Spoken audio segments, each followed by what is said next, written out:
Hey to who's ever watching, and welcome back to my channel. Today you're going to be needing your wig cap, your frontal, your bundle, some thread, a comb, some pins, same old, same old. This is going to be part 3-ish of my beginners wig series. I didn't lose. Part 2 is on Instagram, y'all. If you want to see part 2, go to my Instagram at _I'm your destiny _ what I did was I edited the videos and I posted them on Instagram TV, and my stupid self deleted them. So yes, if you want to go see part 2, plucking and customizing the frontal, just look at it on my Instagram. But to get into this video, the first thing you want to do is pin up your frontal. You want to stitch your frontal, the front of the frontal where the hairline is. You want to put that part about maybe an inch to 2 inches, maybe 1.5 inches away from the wig cap in the front. You want it to be a little loose in the front, and in the back as straight as possible. As you can see, it's going to be straight across.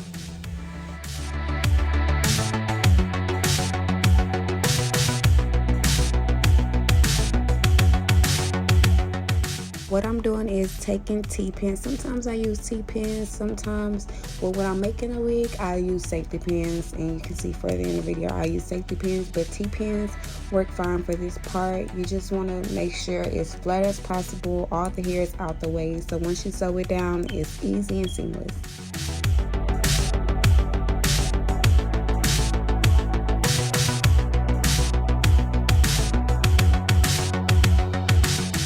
So after putting up the hair, this is how it should look straight across. Everything is flat. And now we're going to start sewing it down. So before starting to make the wig, I do prep my 2 extra large needles, and I thread them and set them aside so that once I start making the wig, the process goes by much easier and faster, because you'll always have a thread waiting on you. So to start the wig, you're going to want to take your thread and needle through the wig cap and then through the frontal, not where really the hair is, but the thick band, the thick white band. And then you want to take the thread and loop it around the needle so that it forms a knot, and at least 2 to 3 knots in. Then I'll start sewing regularly from one side of the dome cap to the other side of the dome cap, if that makes sense.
As you're finishing up your frontal and get to the end of the frontal, you're going to want to make 2 knots. As you see me doing, wrap your thread around your needle 2 times and pull it through. And you're going to want to do this at least 2 to 3 times so that your frontal is secure in place and not going anywhere.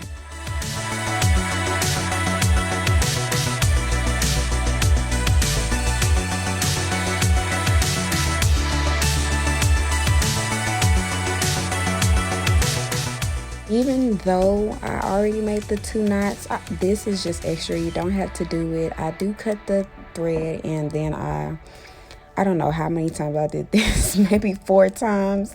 I make a knot, just simply tie them across each other and make another knot.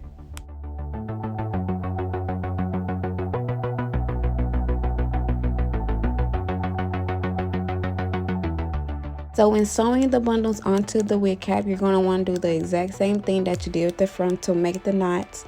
Take your needle through the web and then through the wig cap, and then once you do that at least twice. Personally, I don't go through the wefts the whole time I'm making the wig, but I go under the wefts and then through the wig cap so that the bundles are still on there, they're still intact, and they're not going anywhere, I promise. And you're going to want to sew the bundles across in a line side to side throughout the whole wig, but once you get to the top, it's not going to be side to side straight anymore. It's going to be more in a U shape, but don't worry, don't stress out, because that's how it's supposed to be. Now if it isn't, then you should worry a little bit, okay? But as of right now, don't worry, I don't want to make this video too long, so I'm going to be back once I flip over the weft so that I can make a new row, and once I get to the top.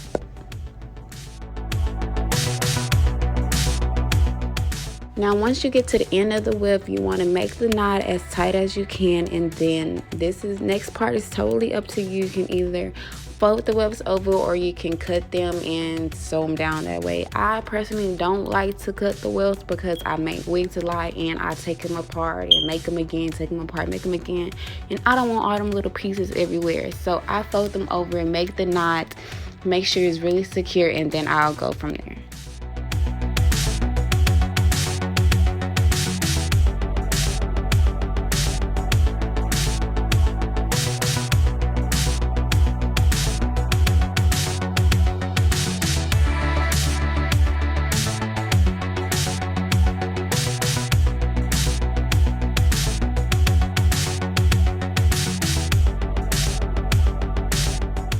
As for sewing on the rest of the bundles, the process is very repetitive and pretty much self-explanatory. If I haven't explained it well enough already, you're just taking the bundles from side to side, sewing them down. Make sure each row is very secure, and I will be back to the top to show you how to finish the rest.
As I mentioned in the beginning of the video, once you get to the top of the wig, your weft should no longer be laying in a straight line.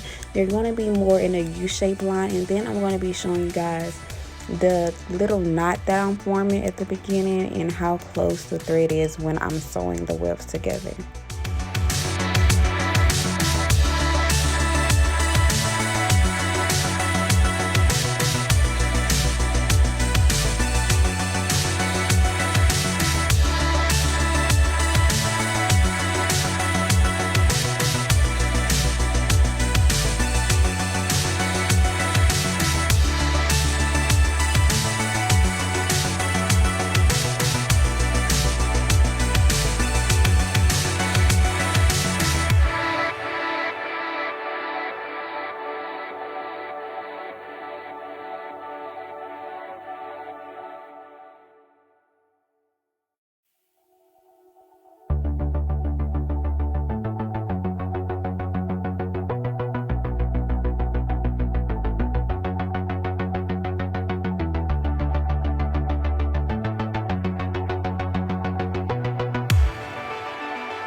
Now once you get to the tip top of the wig and you can no longer sew the wefts on in a U shape, this is when you're going to want to start cutting them if you haven't been cutting them already, because if you're still folding them on like me, I fold them till I can't fold them no more. If you're still folding them on, they're going to lay on top of each other, and once you take the wig off the wig stand and put it onto your head, you're going to have bumps and heels and all this. It's not going to be flat. It's going to be a hot mess and going to be a waste of time. So just cut them and lay them flat once you get to the top. You can see I'm not taking my own advice. I am still folding over the wefts, but if you're a beginner and you don't make wigs often, I highly suggest that you cut your wefts and lay them on top of each other so that it's flat as possible the first time and you won't have all the bumps in lumps once you put the wig onto your head. Once you're almost done with making the wig and you see there's no wig cap left, or there's not much wig cap left, you want to make sure you take your needle and thread and go through the weft, and then also go through the frontal, the thick white band that we sewed down in the beginning, to make sure that the whole wig is connected as one and secure as one whole wig. Once you've sewn your frontal and your weft together, you then want to tie your knots and cut your thread, and then you will be done making your wig. I hope you guys enjoy and learn so much from part 1, part 2, and 3 of my wig series. I will be back with part 4. Make sure you guys like, comment, and subscribe. Don't forget to share. Until next time, bye.